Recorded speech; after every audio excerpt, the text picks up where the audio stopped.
എല്ലാവർക്കും നമസ്കാരം. ഗ്രേറ്റിക്കൽ ടെക്കിൻ്റെ Mallu market profile view May 22 വീഡിയോയിലേക്ക് ഏവർക്കും സ്വാഗതം.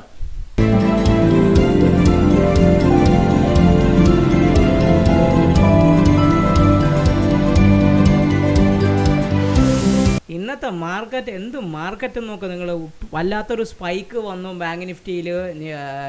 നിഫ്റ്റിക്ക് ഫ്രം ദ മോർണിംഗ് നിഫ്റ്റി ഒരു എന്തുവാണ്, നിഫ്റ്റി കൃത്യമായിട്ട് പറയുകയാണെങ്കിൽ ഇന്നത്തെ മോർണിംഗ് പ്രകാരം അവ ഇന്നലത്തെ പി ഒ സി ആയ 630 മുകളിൽ നിന്ന് കൃത്യമായിട്ട് പറയുകയാണെങ്കിൽ ആ ഭാഗത്ത് കിടന്ന് കളിക്കുന്നതല്ല. നിഫ്റ്റി പ്യുവർലി ഒരു ബാലൻസിങ് ആയിരുന്നു, അപ്വേർഡ് ഡയറക്ഷനിൽ, അതായത് മുകളിലോട്ടുള്ള ഒരു ബാലൻസിങ് ആണ് തന്നുകൊണ്ടത്, താഴോട്ടല്ല പകരം മുകളിലോട്ടായിരുന്നു.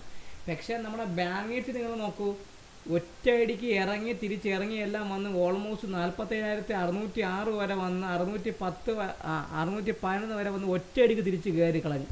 എന്നിട്ട് ഏകദേശം 48,100 വരെ പോയിട്ട് ആശാൻ ചെയ്തു. പക്ഷേ ആവറേജ് ക്ലോസിങ് വരുമ്പോൾ 48,974 ആണെങ്കിൽ കൂടെ ഒരു യു ഷേപ്പ്ഡ് കൃത്യമായിട്ട് റിക്കവറി തന്നു. അതുകൂടാതെ ബാങ്ക് നിഫ്റ്റിയെ സംബന്ധിച്ച് ഞാൻ പറയുകയാണെങ്കിൽ ഇന്നത്തെ ബാങ്ക് നിഫ്റ്റിയിൽ ഇന്ന് മോർണിംഗ് തൊട്ട് ഹ്യൂജ് സെല്ലായിരുന്നു, നല്ല ഉഗ്രൻ സെല്ല. നിങ്ങൾ ശ്രദ്ധിച്ചോ, ഇവിടെ മാർക്കറ്റ് ഓപ്പൺ ചെയ്ത് തൊട്ട് നിഫ്റ്റിയിലെ ബാങ്ക് നിഫ്റ്റിയിലെ ഇത് കണ്ടോ, കോട്ട കണ്ടോ, ഒരു ഫസ്റ്റ് ഒരു സ്പൈക്ക് നടന്നു, അത് ഫില്ലായിട്ട് ഏകദേശം ഉച്ചയ്ക്ക് 2:45 വരെ ആ എൽ പീരീഡിൻ്റെ അവിടം വരെ അവ എന്ത് ചെയ്തു ബാങ്ക് നിഫ്റ്റി.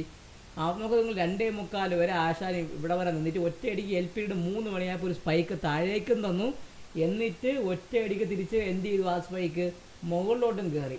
ആലോചിച്ചോ, ഇത് സത്യം പറഞ്ഞാൽ ഓപ്ഷൻ ബയേഴ്സിനെ സംബന്ധിച്ച് ഹെവി ആയിട്ടുള്ള റിസ്ക്കിയുള്ള മാർക്കറ്റാണ്. അതുകൊണ്ട് ഞങ്ങളെ റൂമിൽ ഒരു കാര്യം തീരുമാനിച്ചു, ഈ അൺസർട്ടനിറ്റി ഒരു കാര്യം ക്ലിയർ ആവുന്ന വരെ ജൂൺ 4 വരെ നമ്മൾ ട്രേഡിങ്ങിൻ്റെ എണ്ണം കുറയ്ക്കുകയോ അല്ലെങ്കിൽ ട്രേഡ് ചെയ്യില്ല എന്ന് വിചാരിച്ചിരിക്കുകയാണ്. കാരണം വേറെ ഒന്നും കൊണ്ടല്ല, അങ്ങോട്ടും ഇങ്ങോട്ടും വോളറ്റിലിറ്റി ഉണ്ട്. ഒന്ന് വിക്സ് വോളറ്റിലിറ്റി നമുക്ക് നല്ല പോസിറ്റീവായി തരുന്ന കൂടാതെ ഇതേപോലത്തെ ഒരു വോളറ്റിലിറ്റി നമ്മൾ വരുന്ന സമയത്ത് ഒരു പുട്ട് റൈറ്റിംഗ്, ചില പുട്ടൊക്കെ 50 രൂപ കിടന്ന പുട്ട് 300 രൂപയൊക്കെ പോയി വെച്ചിട്ട് തിരിച്ച് അതേ സമയത്ത് ആ പുട്ട് 18 രൂപ ക്ലോസിങ് ചേർത്ത ക്യാൻഡിൽ തന്നെ.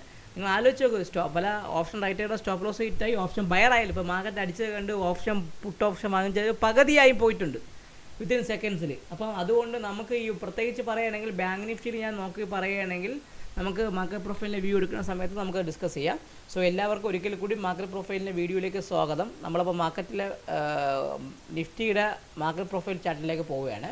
സോ നിഫ്റ്റിയുടെ മാർക്കറ്റ് പ്രൊഫൈൽ ചാർട്ട് പ്രകാരം നിഫ്റ്റി നമ്മുടെ അമ്മച്ചി എങ്ങനെയാണെന്ന് വെച്ചാൽ പ്യൂർലി ഒരു ബെൽ ഷേപ്പ്ഡ് പ്രൊഫൈലാണെങ്കിൽ കൂടെ ചെറിയൊരു അപ്വേർഡ് ഡയറക്ഷൻ തോന്നും. ഒരു നോർമൽ ഡേ ആണ് നിഫ്റ്റിയെ സംബന്ധിച്ച്. അവൻ കൃത്യമായിട്ട് പറയുകയാണെങ്കിൽ നോർമൽ ഡേ ആണ്.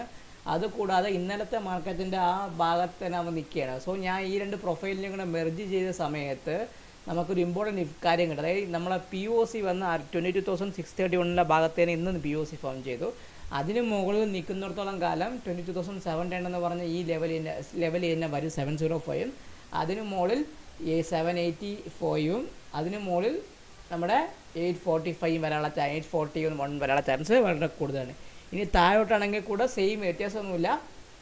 22,585 താഴെ ഒരു സപ്പോർട്ടുണ്ട്. 585 താഴെ 22,530 എന്ന് പറഞ്ഞാൽ നമ്മളെ ഈ ഒരു അതിനെ മെർജ് ചെയ്യണം. കാരണം ശനിയാഴ്ചത്തെ കാര്യം നമുക്ക് ആവശ്യമില്ലല്ലോ. സോ 22,515 എന്ന് പറഞ്ഞാൽ ഈ പി ഒ സിയും, അതിന് താഴെ 22,485, അതിന് താഴെ 22,410. നിഫ്റ്റിയെ സംബന്ധിച്ച് വലിയൊരു മാറ്റങ്ങളൊന്നുമില്ല. അപ്പം പയ്യെ അപ്പോൾ ഡയറക്ഷൻ മൂവ്മെൻറ്റ് വരുന്നതുകൊണ്ട് ഓപ്ഷൻസിലേക്ക് ഒരു വലിയ ട്രെൻഡ് നടക്കുന്നില്ല. നിഫ്റ്റിയെ സംബന്ധിച്ച് പയ്യെ ഈ 630 മുകളിൽ നിൽക്കുന്നതോളം കാലം അവൻ 706 അതിന് മുകളിൽ 788 പോകാനുള്ള ചാൻസ് കൂടുതലാണ്. സോ നിഫ്റ്റിയിൽ നമുക്ക് ആ ലെവലൊന്നുമില്ല. നമുക്ക് അപ്പോൾ ആ ലെവലൊക്കെ നമുക്കൊന്ന് മാർക്ക് ചെയ്ത് വെച്ചാലല്ലേ മനസ്സിലാകാൻ പറ്റുള്ളൂ. അപ്പം നമുക്ക് നിഫ്റ്റിയുടെ ആ ലെവലിലേക്കൊന്ന് മാർക്ക് ചെയ്യാം. ആ ലെവൽ മാർക്ക് ചെയ്യേണ്ട ആവശ്യമില്ല, കാരണം കൃത്യമായി അവിടെ തന്നെ കിടപ്പുണ്ട്. നമുക്കിവിടെ ഇടയ്ക്കൊരു 585 ഒരു സപ്പോർട്ടിനെ മാത്രം വരച്ചാൽ മതി. സോ നിഫ്റ്റിയിൽ 585 ഈ ഒരു ഭാഗം എന്ന് പറഞ്ഞാൽ ഒരു സപ്പോർട്ട് മാത്രം എനിക്കൊന്ന് വായിക്കേണ്ടി വരും. അത്രയും മാത്രമേ എനിക്കുള്ളൂ, വേറെ ഒന്നുമില്ല. സോ ഈ സപ്പോർട്ടിനെ ഞാൻ വരച്ചു, ഈ സപ്പോർട്ടിൻ്റെ കളറും പച്ച കൊടുത്തു. സോ ഞാൻ വരച്ചു. സോ വേറെ ഒരു മാറ്റമില്ല നിഫ്റ്റിയെ സംബന്ധിച്ച്. എത്രയാണ് 630 പി ഒ സി, 631 എന്ന് പറഞ്ഞ പി ഒ സി, അതിന് മുകളിൽ 705, 788, 845. താഴോട്ടാണെങ്കിൽ 585 support, 515 support, 485 support, 401 support, 323 support. താഴോട്ട് ഇങ്ങനെ ലെവലിൽ പോവാം. ഇനി നമുക്ക് ബാങ്ക് നിഫ്റ്റിയുടെ ലെവലിലേക്ക് പോവാം. നമ്മുടെ ബാങ്ക് നിഫ്റ്റിയുടെ ആശാൻ എന്ന് പറഞ്ഞാൽ ഇന്ന് normal variation up day down day with സ്പൈക്കാണ്. സോ സ്പൈക്ക് വന്നിട്ട് കൂടെ ആശാൻ താഴേക്ക് തിരിച്ച് ഇറങ്ങി പി ഒസിയുടെ മുകളിലും കയറി ഏകദേശം പറയുകയാണെങ്കിൽ ഹയർ ഓൾമോസ്റ്റ് ഹൈയുടെ ഭാഗത്താണ് ലാസ്റ്റ് ടെക്ക് നടന്നേക്കണത്. സ്പൈക്കാണ് ക്ലോസ് വന്നേക്കണത് എൻ്റെ ബാങ്ക് നിഫ്റ്റിയിൽ. സോ ബാങ്ക് നിഫ്റ്റിയിൽ സ്പൈക്ക് ക്ലോസ് വന്നതുകൊണ്ട് ഈ സ്പൈക്കിൻ്റെ ലോ 47,770 തൊട്ട് 47,611 പറഞ്ഞ ഈ ഭാഗം സ്പൈക്കായിട്ട് നിൽക്കും 611. അപ്പോൾ അതുകൊണ്ട് അതിന് താഴെ മാത്രമേ ഇനി നമുക്ക് സെല്ലിങ്ങിനെ കുറിച്ച് ശ്രദ്ധിക്കാൻ പറ്റുള്ളൂ. പിന്നെ ബാങ്ക് നിഫ്റ്റി ഇന്നലെ ഒരു ഫെയിൽഡ് ഓപ്ഷൻ 48,054 ഒരു ഫെയിൽഡ് ഓപ്ഷൻ തന്നു. അത് റിജക്റ്റ് ചെയ്ത് നെഗേറ്റ് ചെയ്തു. അത് പ്രകാരം ബാങ്ക് നിഫ്റ്റി ടാർഗറ്റ് 47,455 അപ്പോൾ ഫെയിൽഡ് ഓപ്ഷൻ്റെ നെഗറ്റീവ് ടാർഗറ്റ് വരാനുള്ള ചാൻസും ബാങ്ക് നിഫ്റ്റിക്ക് കൂടുതലാണ്. പക്ഷേ ഇന്നലത്തെ അല്ല, ഞാൻ ആ ഒരു ബാലൻസ് ഡേ ഞാൻ 3 ദിവസത്തെ ബാലൻസിനെ ഞാൻ ഒരു മെർജ് ചെയ്ത് വെച്ചു. സോ അത് പ്രകാരം 48,243 മുകളിൽ മാത്രമേ ബാങ്ക് നിഫ്റ്റിയിൽ ഒരു ബൈയെക്കുറിച്ച് കാണുന്നുള്ളൂ. അതിന് മുകളിൽ ബാങ്ക് നിഫ്റ്റി ബൈ നിൽക്കുകയാണെങ്കിൽ 48,425 ഞാൻ പറഞ്ഞതുപോലെ അടുത്തത് 650 ഇതേ ലെവൽ. നമ്മൾ ലെവൽസ് ഒന്നും മാറ്റമില്ല, സെയിം അതേപോലെ സ്ട്രക്ചർ മാത്രമേ മാറിയിട്ടുള്ളൂ. ഇന്നത്തെ POC 47,868 വീണ്ടും 888 എന്ന് പറഞ്ഞാൽ ഈ ഒരു സപ്പോർട്ട് ഇന്നത്തെ POC ആയിട്ട് മാറി. ബാക്കിയെല്ലാം ഒരേപോലെ തന്നെ കിടക്കുകയാണ്. സോ നമ്മൾ ആ ഒരു പറഞ്ഞ ലെവൽ നമ്മളെ ബാങ്ക് നിഫ്റ്റിയിൽ ആ ലെവലിൽ നമുക്ക് കൃത്യമായിട്ട് മാർക്ക് ചെയ്ത് വയ്ക്കാം. വേറെ ഒന്നും വേണ്ടല്ലോ, നമുക്കത് കൃത്യം അറിയാൻ വേണ്ടി നമുക്ക് വെക്കണമല്ലോ. സോ ഞാൻ ആ ലെവൽ മാർക്ക് ചെയ്ത് വയ്ക്കുകയാണ്. ഇന്നത്തെ POC എത്രയാണ്? 47,868 ഇന്നത്തെ POC. അത് ഞാനൊന്ന് മാർക്ക് ചെയ്ത് വെച്ചിട്ടുണ്ട്. ഓക്കെ, അത് മാർക്ക് ചെയ്ത് വെച്ചു. അതിന് മുകളിൽ നിൽക്കുമ്പോൾ അടുത്ത ഇതാണ് 48,194 ഇന്നലത്തെ ഹൈ. അതൊരു റെസൻസ് ആണ്. അതിന് മുകളിൽ മാത്രമേ ബൈ ഉള്ളൂ. അതിന് മുകളിൽ 243 എന്ന് പറഞ്ഞാൽ പഴയ POC. അതിനെ ഞാൻ മാർക്ക് ചെയ്തേക്കുകയാണ്, പഴയ POC. സോ ഈ 243ക്ക് വേണ്ടി മുകളിൽ മാത്രമേ നമ്മളൊരു ബൈയെക്കുറിച്ച് ഇനി ചിന്തിക്കാൻ പാടുള്ളൂ. അതിന് മുകളിൽ ബാങ്ക് നിഫ്റ്റി നിൽക്കുകയാണെങ്കിൽ അടുത്ത എത്രയാണ്? 425, 425.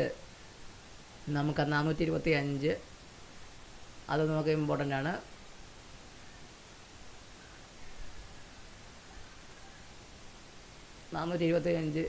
ഈ മൗസ് അങ്ങോട്ട് പറഞ്ഞില്ല.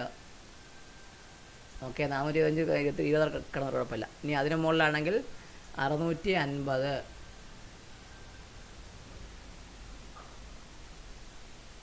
650. അതിന് മുകളിൽ 880 എന്ന് പറഞ്ഞാൽ ഈ സപ്പോർട്ട് നമുക്ക് വളരെയധികം ഇമ്പോർട്ടൻ്റ് ആണ്. ഓക്കെ, ഇത് ബാങ്ക് നിഫ്റ്റിയിലാണ്. ഇനി താഴോട്ടാണെങ്കിൽ ഞാൻ പറഞ്ഞത്രയാണ് 243 സപ്പോർട്ട്. അതിന് മുകളിൽ മാത്രമേ നമ്മൾ ബൈയെക്കുറിച്ച് ചിന്തിച്ചാൽ മതി. ഓക്കെ, ഇനി അടുത്തത് ഇനി താഴോട്ടാണെങ്കിൽ ഇത് സപ്പോർട്ടാണ്. ഇതിന് മുകളിൽ ഇനി അടുത്ത 681 അതൊരു സപ്പോർട്ടാണ്. അതിനും കൂടെ ഞാൻ മാർക്ക് ചെയ്ത് വെച്ചിരിക്കാം. ഓക്കെ, ഇതൊരു സപ്പോർട്ടാണ്. അതിന് താഴെ നമ്മളെ സംബന്ധിച്ച് ഏതാണ് ഈ 456 ഈ ലെവലിലേക്ക് മാർക്കറ്റിൽ വലിയ മാറ്റമൊന്നുമില്ല, സെയിം ലെവലാണ്. നിഫ്റ്റിക്കും ബാങ്ക് നിഫ്റ്റി ലെവൽസ് ഒന്നും മാറ്റമില്ല. പിന്നെ ബാങ്ക് നിഫ്റ്റി ഒരു ഇമ്പോർട്ടൻറ്റ് കാര്യം എനിക്ക് പറയാനുള്ളത്, ഇന്ന് നല്ലൊരു ഹ്യൂജ് സെല്ലിങ് മോർണിംഗ് തൊട്ടേ ഉണ്ട് ബാങ്ക് നിഫ്റ്റിയിൽ. പക്ഷേ അതിൻ്റെ ലാസ്റ്റ് ബൈ വന്നിട്ട് കൂടെ കുറച്ച് മാത്രമേ അത് കവർ ചെയ്തിട്ടുള്ളൂ. അത് പ്രകാരം ബാങ്ക് നിഫ്റ്റിയിൽ വേണമെങ്കിൽ ഇനി ഇതേപോലെ ഒരു വലിയൊരു ഫ്ലക്ച്വേറ്റിംഗ് മൂവ്മെൻറ്റ് വരാനുള്ള ചാൻസ് കൂടുതലാണ്. നാളെ നിഫ്റ്റിയുടെ എക്സ്പയറിയും കൂടെയാണ്. പ്രത്യേകിച്ച് ഇലക്ഷൻ്റെ ലാസ്റ്റ് വീക്കിലേക്ക് നമ്മൾ കടക്കുകയാണ്. മെയ് മന്ത്ലി എക്സ്പയറിയിലേക്ക് നമ്മൾ കടക്കുകയാണ്. സോ അതിനനുസരിച്ചുള്ള വോളറ്റിലിറ്റി കാണും. നിങ്ങൾക്ക് വോളറ്റിലിറ്റി ഹാൻഡിൽ ചെയ്യാൻ പറ്റുന്നില്ല എങ്കിൽ ഈ വോളറ്റിലിറ്റിയെക്കാട്ടി ഏറ്റവും വലിയ ഇമ്പോർട്ടൻറ്റ് അൺസർട്ടനിറ്റി ഇത് ഹാൻഡിൽ ചെയ്യാൻ പറ്റുന്നുണ്ടെങ്കിൽ ട്രേഡിംഗ് സ്റ്റോപ്പ് ചെയ്തിട്ട് June 4 വരെ വെയിറ്റ് ചെയ്ത് ക്രിസ്റ്റൽ ക്ലിയർ മാർക്കറ്റിൽ ട്രേഡ് ചെയ്യാൻ വേണ്ടി നിങ്ങൾ ഇരിക്കുക. എല്ലാവരും ഒരിക്കലും കൂടി ഞങ്ങളെ വീഡിയോ കാണുക, ഞങ്ങളുടെ ലെവൽസ് മാർക്ക് ചെയ്ത് വെക്കുക. ഞങ്ങളുടെ ചാനൽ സബ്സ്ക്രൈബ് ചെയ്യാത്തവരാണെങ്കിൽ സബ്സ്ക്രൈബ് ചെയ്യുക. ലൈക്കും കമൻറ്റും നൽകി ഞങ്ങൾക്ക് സപ്പോർട്ട് നൽകണമെന്ന് അഭ്യർത്ഥിച്ചുകൊണ്ട് ഈ വീഡിയോയിൽ നിന്ന് ഞാൻ ഇവിടെ പറയുന്നു. നിങ്ങളുടെ സ്വന്തം വിഷ്ണുഗുപ്തൻ. എല്ലാവർക്കും ശുഭരാത്രി. Good night.